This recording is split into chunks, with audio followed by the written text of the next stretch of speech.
Dalawang tulog na lang bago ang live historic opening ng NCAA Season 100 sa MOA Arena. Mapapanood din ang mga pasabog na ganap dyan sa GMA Network pati na sa Heart of Asia. Ang Sports Bites hatid ni JP Soriano.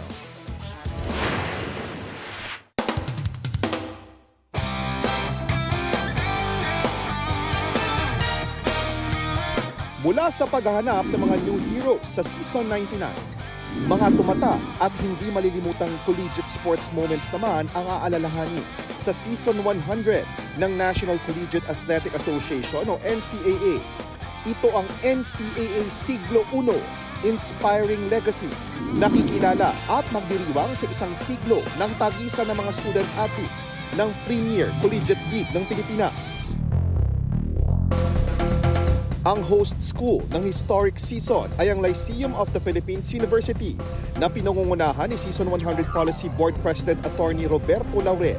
It is our pride and honor for LPU, Lyceum of the Philippines University, to be the host of Season 100. We promise all of you, yung fans ng NCAA, yung mga estudyante natin of all member schools, with our partner GMA, that we are going to have a very competitive, exciting, no other season than like Season 100. Together with our coverer, our partner GMA, we prepared an opening ceremonies that will show how NCAA was with respect to its legacy, its history, and then also unity and strength by way of several innovations. Bukod sa inaabangang basketball, ma-highlight rin ang iba pang sports sa gitna ng lumalawak na interes ng mga Pilipino. Lahat ng mga atleta ng iba't ibang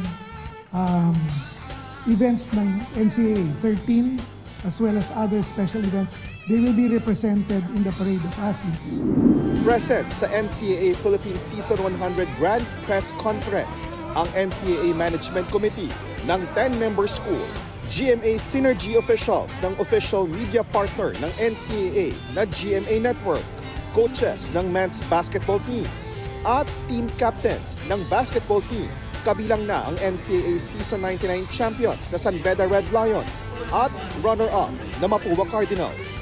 Excited silang may makatapat muli sakaling umabot sa finals ng Season 100. CSB or Mapua ulit. San Beda.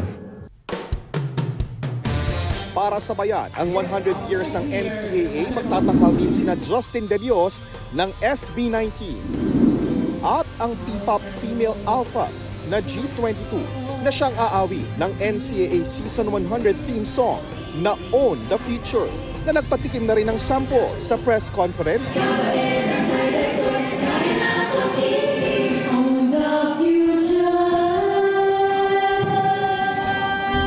JP Soriano, nagbabalita para sa GMA Integrated News. Kapuso, alamin ang maiinit na balita. Bisitahin at mag-subscribe sa GMA Integrated News sa YouTube. Sa mga kapuso abroad, samahan nyo kami sa GMA Pinoy TV at sa www.gmanews.tv.